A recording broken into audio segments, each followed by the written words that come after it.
Hello and welcome back to the Building Your Life After Traumatic Brain Injury channel here on YouTube. I'm happy to see that you decided to stop by to watch this presentation. Thank you. In today's video presentation, I'm going to be sharing my autobiography with you, my listeners. To read the article, put on my glasses and bring up the article. I want to thank you for your time. Here's the article. Second Chance to Live's author's autobiography and bullet points. Yesterday, I was asked, how did you get all the information regarding your brain injury? Earlier this week, someone else asked if I had a resume of information that they could share with individuals. Realizing that I had not worked in gainful employment since 1999, I decided to do something different. I decided to put together an autobiography of my process and journey in growing up and living with the impact of a brain injury. For those who do not know, my traumatic brain injury occurred due to an open skull fracture in an automobile accident in 1967 when I was 10 years old. At the time, I sustained right frontal lobe damage, a severe brain bruise with brainstem involvement. I remained in a coma for 3 weeks. My process and journey understood in a puzzle and pieces. I like visual metaphors. One such metaphor is the jigsaw puzzle. A jigsaw puzzle with many pieces that, when put together, creates a picture and a story. Using the illustration of a jigsaw puzzle, I see my experience as a process and a journey, not a destination. A process and a journey created by one puzzle piece at a time. Each puzzle piece containing a lesson that connects me to the next puzzle piece in my process and on my journey. The pieces of my process and journey, my growing up pieces. I grew up feeling as though I did not just make mistakes, but that I was a mistake. At the age of 10, in August of 1967, I was in an automobile accident with my family. Per my injuries, I fractured my left femur, my thigh bone, the largest bone in the body, on my dad's bucket seat on the way to the windshield, where I sustained an open skull fracture. I sustained right frontal lobe damage, a severe brain bruise with brainstem involvement. I remained in a coma for 3 weeks and in traction to set my left femur. In 1967, there was not much in the way of neurological rehabilitation. I taught myself how to walk, talk, read, write, and speak in complete sentences with hard work, determination, tenacity, encouragement from my family, and most of all, the grace of God. My parents had me undergo 2 EEGs and a battery of cognitive and psychosocial testing in 1968. The results were shared with my family, my mom and dad, but not with me. I was tutored at home through my 5th grade and then was mainstreamed back into elementary school in the 6th grade in September 1968. Once my external wounds healed, the impact of my traumatic brain injury was never again factored into my experiences that I encountered in life. This lack of awareness and acceptance continued for the next 39 years. Education pieces. Undergraduate degree. Graduated on time with my high school class in 1975. Accepted to the University of Arizona in 1975 in geology. My second year, I transferred into the physical education program. I then transferred to a community college in 1977, where I took prerequisites and other classes in physical education. I applied to the licensed practical nursing program, took prerequisites, obtained my nursing assistant certification. I also earned my emergency medical technology certification after taking the course over for the second time. Accepted into the licensed practical nursing program. 8 weeks before I was scheduled to graduate from the LPN program, I was asked to withdraw from the program for what I was told was my inability to follow instructions. Little did I know that I had difficulty remembering sequences of information. I withdrew from the LPN, Licensed Practical Nursing Program, and then left the community college in 1980. I transferred to Oral Roberts University in 1982. My parents were asked to meet with the department chair at the Oral Roberts University in 1984 due to some interpersonal difficulties. I graduated in 1985 from Oral Roberts University with a BA in Theology, English, Bible, Biblical Literature with a minor in Physical Education and Recreation. Took 10 years to obtain my undergraduate degree. Graduate degree. Applied to Asbury Theological Seminary and was accepted on probation in August 1985. During the first year, during the J term, which the J term was between January and February when there were no classes at the seminary. Instead, during that time, I worked in a hospital as a student chaplain. Things did not go well for me, and at the end of the J term, I received a poor evaluation. Consequently, I was asked to meet with the department chair at Asbury Theological Seminary, who had me start to see a counselor in the second semester there at the seminary. At the end of my second semester at the seminary, I was told that I would be contacted at the end of the summer after the seminary council met to discuss, among other things, whether to allow me to start my second year at the seminary. I received a call at the end of the summer from the seminary at my parents' home telling me that I would have to go through a year of counseling before I would be considered to start back at the seminary. I decided not to return to the seminary. I worked for a year and a half and then applied to the graduate program in rehabilitation counseling at the University of Kentucky in Lexington, Kentucky. I was accepted and began taking classes in the program in 1987, August of 1987. I did not complete the first practicum. I had difficulties writing IWRPs. I was asked to meet with the graduate program chair there at the University of Arizona because the practicum supervisor would not allow me to complete the practicum. The program chair debated whether to have me to withdraw from the program, but decided to give me a second chance. The chair told me that I would be given a second practicum, but if I did not pass the second practicum, I would be asked to leave the graduate program in rehabilitation counseling. Thankfully, I passed the second practicum. I also had difficulties with my internship, and as a result, I received a poor evaluation. The internship was a 40-hour a week for a semester involvement, and I worked at a chemical dependency treatment program during that time. I was told that they would, as a result, the department chair told me that he may not allow me to graduate with my class because of the poor evaluation that I received from the internship. He told me that he would let me know at the coffee an hour before the graduation ceremonies whether he would allow me to graduate from the program with my graduate degree. And at the coffee an hour before, he told me that he would allow me to graduate with my class. I graduated in December of 1990.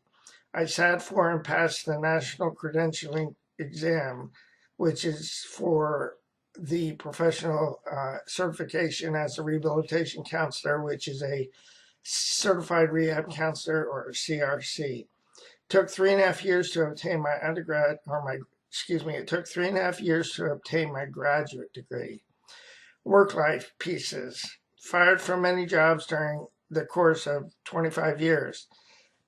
The all too familiar question given to me by my supervisor was, "Can I see you in my office?" These words became words of dread to me because they usually were before you're fired, terminated, or being let go. I was fired from several jobs. Fired from Intercorps, workers' compensation, my first job out of graduate school, from an outpatient clinic substance abuse counselor, which I was fired 8 hours after being hired, from the Department of Vocational Rehabilitation, where I worked as a vocational rehabilitation counselor, from the Gulf Coast Community Care Mental Health Facility as a mental health aide number 4, and from Crawford and Company, a workers' compensation, helping people with industrial accidents or accidents on the job. I worked in the cemetery and funeral business and cemetery sales. Fired shortly after being hired by a funeral home because of interpersonal difficulties with other sales staff. I was fired from Winn-Dixie, a supermarket where I worked in the seafood department as a bagger. And this was while I was going through the Department of Vocational Rehabilitation second evaluation process, which I'll talk about shortly. I applied for SSDI with the Social Security Administration 2 times in 1984 and in 1995 in Florida. I was denied both times due to making too much money, more than $500 a month. I applied for SSDI the 3rd time with the Social Security Administration between 1997 and 1998, don't remember the exact month, in North Carolina. I was approved to begin receiving SSDI at the beginning of 1999. My brain injury awareness pieces. After being told that I would not be allowed to graduate at the coffee by the department chair at the University of Kentucky, I called my mom. Excuse me.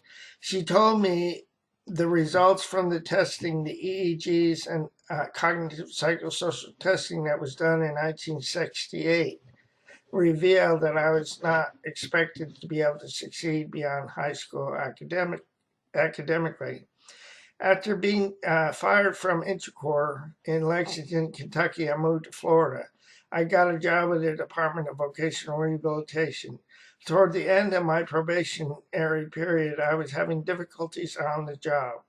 During a conversation with my supervisor, I shared that I had experienced a traumatic brain injury in 1967 when I was 10 years old. She in turn shared the information with the DVR manager, and he in turn shared the information with the district supervisor. The decision was made to make me a client of the the Department of Vocational Rehabilitation here in North Carolina, or in Florida, I should say, while I was still a counselor with the Department of Vocational Rehabilitation. As a client, I underwent another EEG and neuropsych exam. The results from the EEG showed organicity. The results from the neuropsych exam showed that I was exceeding far beyond all reasonable expectations. The neuropsychologist told me that working as a master's level counselor was unrealistic. The neuropsychologist stated in his report that I succeeded far beyond all reasonable expectations through sheer persistence and motivation. I shared the news with my family. My dad said that the doctor did not know what he was talking about. I tended to agree with my dad with the thinking that how could someone who sustained a traumatic brain injury at the age of 10 be able to obtain a master's degree? I realized that something was affecting my life, but did not want to be identified as a traumatic brain injury survivor. I remained angry and confused. The outcome of my vocational rehab experience there in Florida did not result in a job placement. As a result, I was terminated from the program there in Florida. After a series, the Department of Vocational Rehabilitation, as a client, I was terminated from that program. After a series of unsuccessful jobs, I applied to and was recruited to North Carolina to begin a job as a CRC, a certified rehab counselor, and workers' compensation with Crawford and Company. 4 months after being hired, I was fired, being told by my supervisor that my services were no longer needed. After an unsuccessful job search, I reapplied with the Department of Vocational Rehabilitation, DVR, in North Carolina. I also applied for SSDI with the Social Security Administration for the third time in late 1987. Following my evaluation and testing process with the DVR in North Carolina, my Department of Vocational Rehabilitation counselor, in her report, said that I was unemployable. Shortly after being told that I was unemployable by the DVR counselor in North Carolina, I was approved to begin receiving SSDI in late 1998. I continued to stay confused but angry, but was reaching a point in my life where I could no longer deny my reality. Denying my reality was becoming more painful than my need to deny my reality. Martial art pieces. In my experience, I discovered through my process that I have been wounded in various ways for various reasons. In my experience, I discovered that I needed to be healed in my mind, body, soul, spirit, and emotions. Martial arts have been one of the ways that I have found healing in my mind, body, spirit, soul, and emotions. Martial arts have helped me to improve my hand-eye coordination, foot-eye coordination, agility, coordination, balance, body awareness, reaction time, and confidence. I started training in martial arts when I was a freshman in high school in judo. I trained briefly in different disciplines over the years. However, during the past 25 or so years, I've been more consistent in my training. My training is focused on Muay Thai, kickboxing, Western kickboxing, Wing Chun, Jeet Kune Do, Kali, and modern arnis. My study, drilling, and training in these disciplines have given me a way to train on both my dominant, which is my right side of the body, and my non-dominant, which is the left side of my body. By doing so, I've developed skills that I never dreamed possible through using the principle of neuroplasticity, which is training by repetitive mirror movements using both sides of my body to, and in the process, create new neural pathways and brain reorganization over time.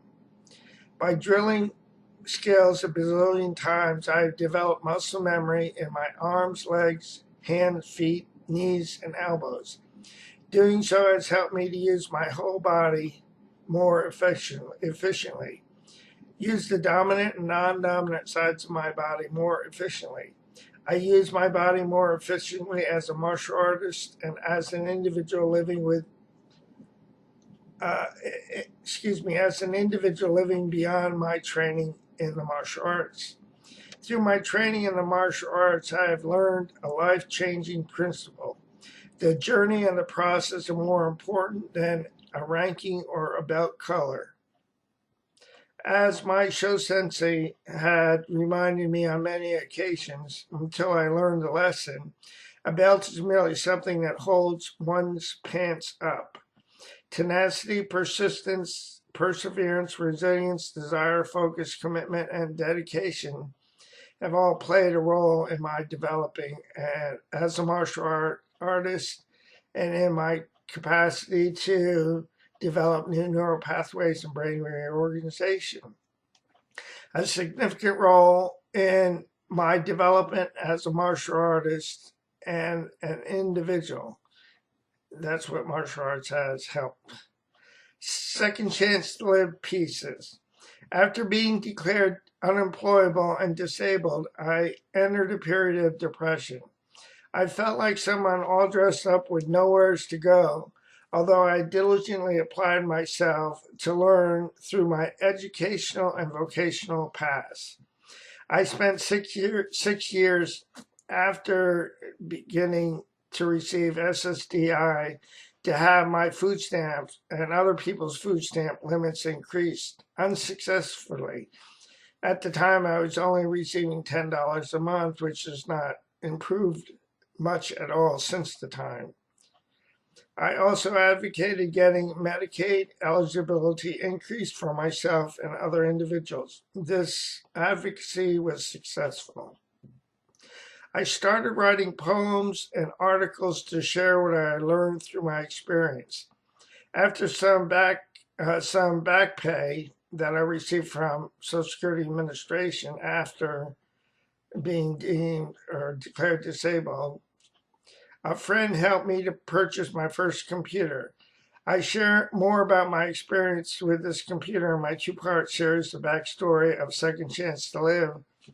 And here in the article, I have links to both parts of the article. Excuse me. I inputted my poems and articles on my computer. I then wrote an autobiography and then a book. I registered my book with the Library of Congress, however, was unable to get the book published. A year or so later, a friend encouraged me to start a blog. He told me your material would be ripe for a blog. I took the risk to start something I knew nothing about, and on February 6, 2007, I created my weblog. My martial arts instructor, gave me several suggestions for the name of my blog. I decided and created the Second Chance to Live blog. I had many people help me to learn about things concerning the blogosphere that I met through Second Chance to Live and through the WordPress.com community. I want to thank those people who were kind to me, Laura, Judith, Lori, and many other people who helped me along the way as I was learning. Thank you for your time and kindness that you have shown to me, ladies. I want to also thank the people who have left comments and words of encouragement. You have been a tremendous blessing to me. Thank you for your friendship and support. You are the best. Thank you, WordPress.com, for the happiness engineers who have been kind to me. Approximately 4 years ago, my friend Brett helped me move my blog and contents from WordPress.com to my own domain and real estate. My weblog name changed from secondchancetolive.wordpress.com to secondchancetolive.org. For a more in-depth view into my process and journey with secondchancetolive.org, please visit my page, my About page, by clicking on this link, which I include here in the article. Several lessons that I have learned through my experience pieces. In my experience, I had to break free from the denial system that sought to keep me stuck in believing that there was nothing wrong with me, that what was wrong with me, as my dad said, was all up in my head.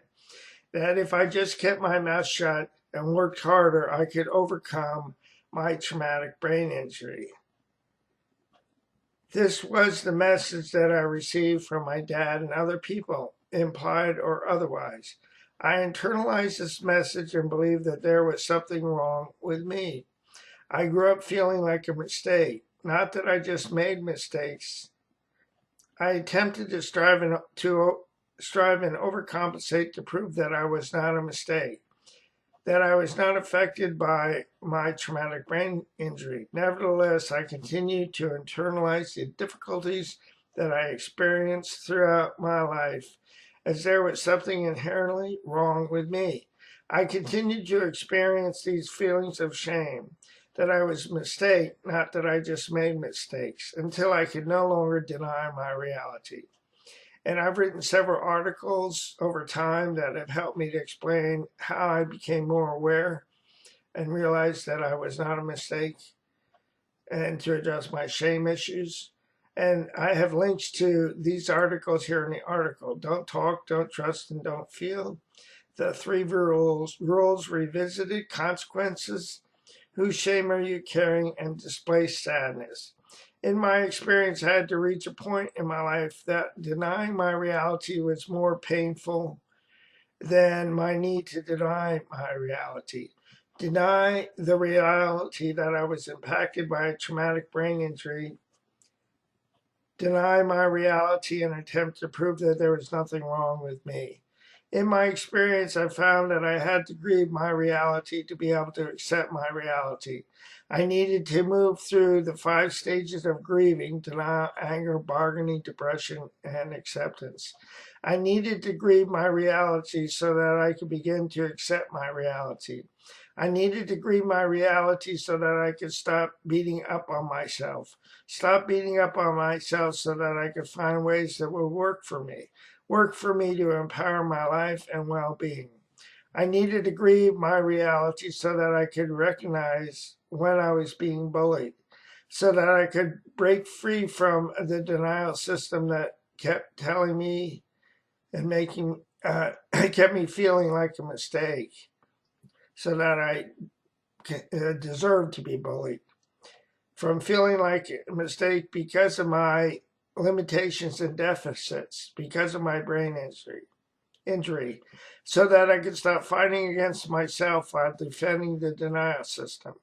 A denial system that kept me believing that I was bad and defective, because of the residual deficits and limitations from the injury to my brain, so that I can begin to love and accept myself and celebrate who I am as an individual who is living with the residual deficits and limitations from the injury to my brain, so that I could live and explore outside of the box that societal stigmatization sought to keep me in through minimization and marginalization, so that I could accept my inability to do some things because of my deficits and limitations and stop berating myself for my inability to do those things, so that I could find ways that I could do through my gifts, talents, and abilities in ways that would work for me, for people who would want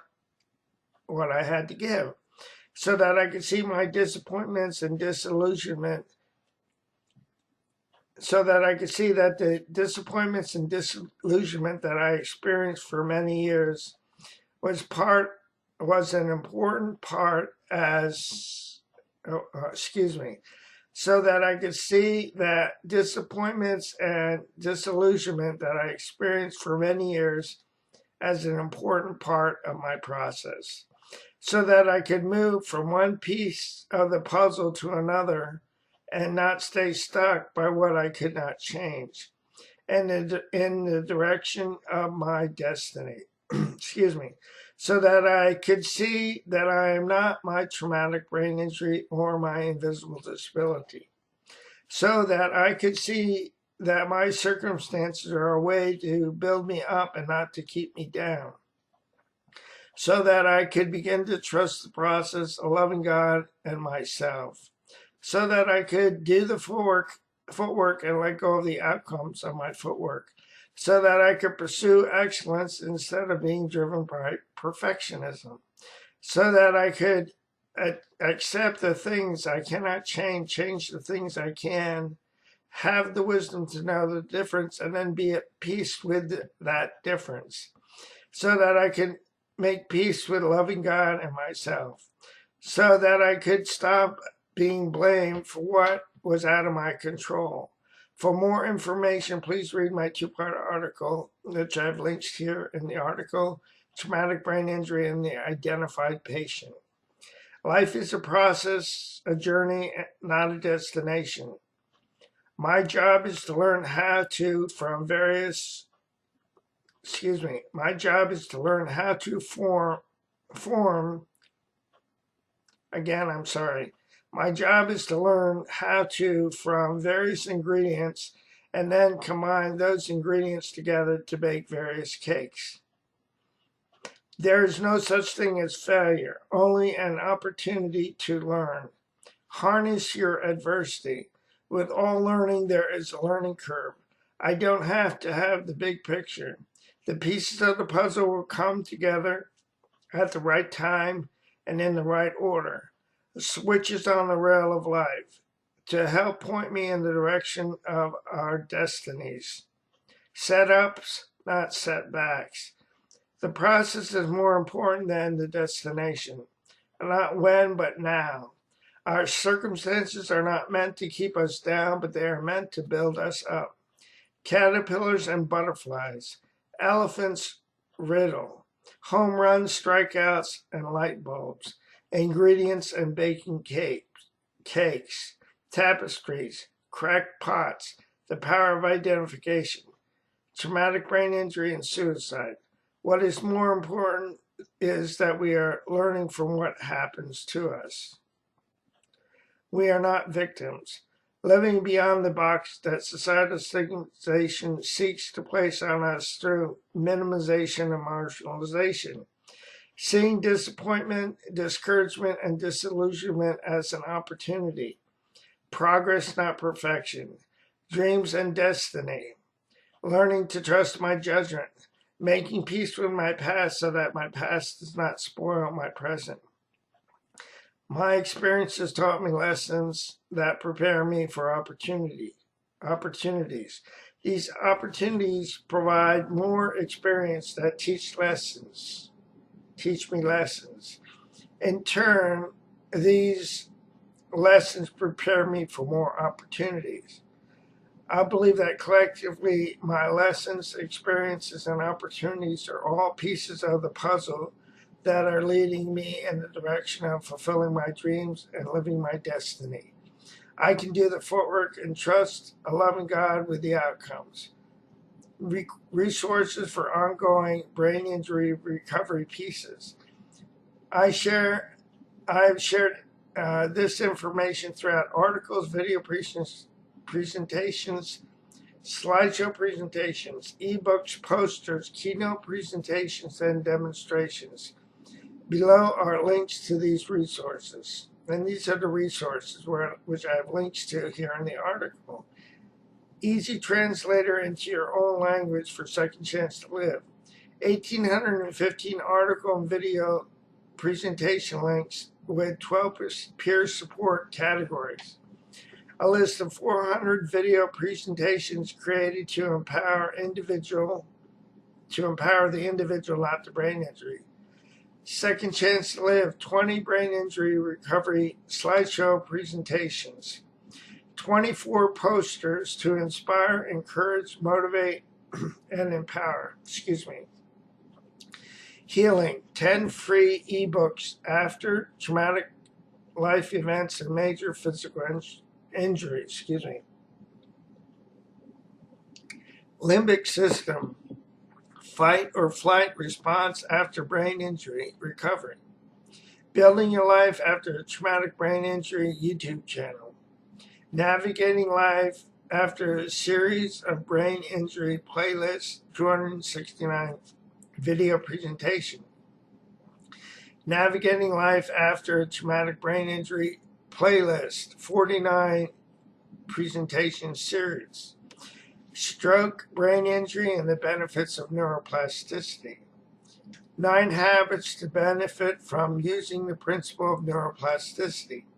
How I use neuroplasticity to create new neural pathways and brain reorganization. Childhood stroke, brain injury, and healing our brain and body. Schedule Second Chance to Live as a keynote speaker or workshop leader. And then testimonies and endorsements for Second Chance to Live. Healing in my mind, body, spirit, soul, and emotion pieces. Below is a list of articles and video presentations placed in different categories. Categories designed to encourage and empower individuals in their ongoing brain injury recovery process. Click on each of the links here below and then scroll down the category that is open and click on the desired link, which will either open for you on Second Chance to Live or on YouTube. And these are the categories that I refer to. Building self-esteem after brain injury recovery and ongoing process, self-acceptance after brain injury, celebrating success following your brain injury, creating hope after brain injury, finding and knowing peace after brain injury, finding purpose after brain injury, fulfilling dreams after brain injury, my journey living with a brain injury, overcoming bullying after brain injury, peer support after brain injury, we are not alone. And the last category is relationships following a brain injury. And then, as I mentioned, I've created different media, social media links. The links are to Second Chance to Live channel, YouTube channel, the Building Your Life After Traumatic Brain Injury YouTube channel. And I also created a Facebook community, Building Your Life After Traumatic Brain Injury Facebook community. And I have links to each of these within the article here on Second Chance to Live. This is the end of the video presentation. I want to thank you for your time. Before I go, let me encourage you with something that I need to remember. Please do not give up on your process of loving God or yourself, because more will be revealed to you and to me with time. The pieces of the puzzle will come together in the correct order and at the right time. I'll say so long for now. Have a great day, and God bless both you and your family. Merry Christmas and Happy Hanukkah. God bless. So long now.